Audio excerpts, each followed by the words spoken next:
Ang panghuhula sa Pilipinas ay isa sa pinakasikat na paraan ng maraming tao upang maunawaan ang kanilang kapalaran at hinaharap.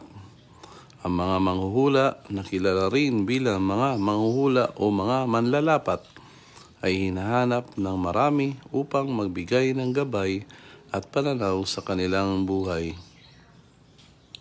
Sa pamamagitan ng pagbabasa ng baraha at pag-aaral ng mga palad, ang mga manghuhula ay nagbibigay ng mga interpretasyon at patnubay sa mga taong naghahanap ng kahulugan at direksyon sa kanilang mga buhay.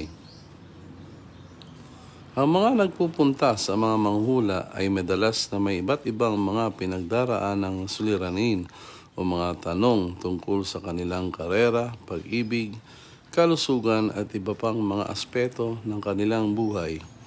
Sa pamamagitan ng proseso ng panghuhula, maraming tao ang nakakakita ng liwanag sa gitna ng kawalan at nagiging mas handa silang harapin ang mga hamon sa darating na kanilang hinaharap. Bagaman ang epekto at katumpakan ng manghula ay palaging napag-uusapan, maraming Pilipino ang naniniwala sa kapangyarihan ng mga maghuhula at patuloy na pumupunta sa kanila upang humingi ng payo at gabay. Ang paghuhula ay patuloy na bahagi ng kultura ng tradisyon ng Pilipinas at patuloy na naglilingkod bilang isang mapagkukunan ng inspirasyon at tulong para sa maraming